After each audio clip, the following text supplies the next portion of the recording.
যুররিয়াতুল বাগায়া এই শব্দকে নিয়ে বিতর্ক সৃষ্টি করা হয়েছে আর অপবাদ দেওয়া হচ্ছে এর অর্থ নাকি জারজ সন্তান, আর এটা নাকি মুসলমানদের জন্য হযরত মসিহে মাউদ ইমাম মাহদী আলাইহিস সালাম শব্দ ব্যবহার করেছেন। ডাহা মিথ্যা কথা। আয়নায়ে কামালাতে ইসলাম গ্রন্থে হযরত মসিহে মাউদ আলাইহিস সালাতু ওয়াস সালাম আরবিতে প্রথম বই হিসাবে এটাকে প্রকাশ করেন এবং সেখানে ব্রিটিশ সম্রাজ্ঞী ভিক্টোরিয়াকে মুসলমান হবার দাওয়াত দেন, আমন্ত্রণ জানান এবং ইসলামের বৈশিষ্ট্য উপস্থাপন করেন।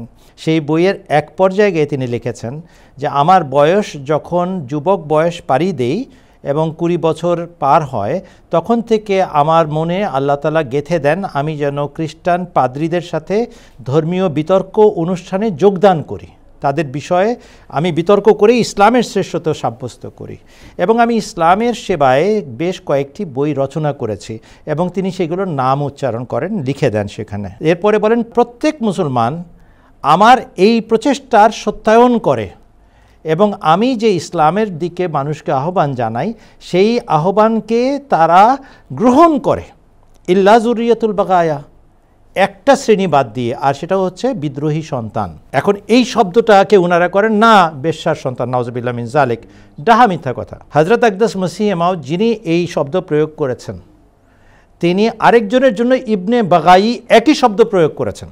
ইবনু বাগাই তিনি ব্যবহার করেছেন আহমদিয়া জামাতের ঘোর শত্রু সাদুল্লাহ লুধিয়ানির জন্য, আর নিজে অনুবাদ করেছেন এ সরকশ ইনসান, হে বিদ্রোহী মানুষ। যিনি লেখক, যিনি রচয়িতা, তিনি কি অর্থে শব্দ প্রয়োগ করেছেন, ব্যবহার করেছেন, যখন তিনি তার জীবদ্দশাটার অনুবাদ দিয়ে নিজে করে যান তখন অন্য কারো অনুবাদ বা অন্য কোনো ব্যক্তির আরোপিত দোষ মোটেও গ্রহণযোগ্য নয়। হযরত আকদাস ইমাম মাহদী আলাইহিস সালাম যেখানে মুসলমানদেরকে বিশেষ প্রশংসা করেছেন, রানী ভিক্টোরিয়ার কাছে ইসলামের সৌন্দর্য উপস্থাপন করেছেন, সেখানে কিভাবে তিনি মুসলমানদেরকে গালি দিতে পারেন? একটা সাধারণ বিষয়, হতেই পারে না, এটা সাধারণ প্রশ্ন, কমন সেন্স। বিদ্বেষের কারণে অন্ধ হয়ে গেছে বিরোধিতায়, আর সত্য মিথ্যার মধ্যে তাদের কোনো তফাৎ করার ক্ষমতা নাই, তারাই অন্ধভাবে কথাগুলো বলে বেড়াচ্ছে আর আমাদের সাধারণ জনগণকে নষ্ট করছে বা লেলিয়ে দিচ্ছে, লেলিয়ে দেওয়ার চেষ্টা করছে।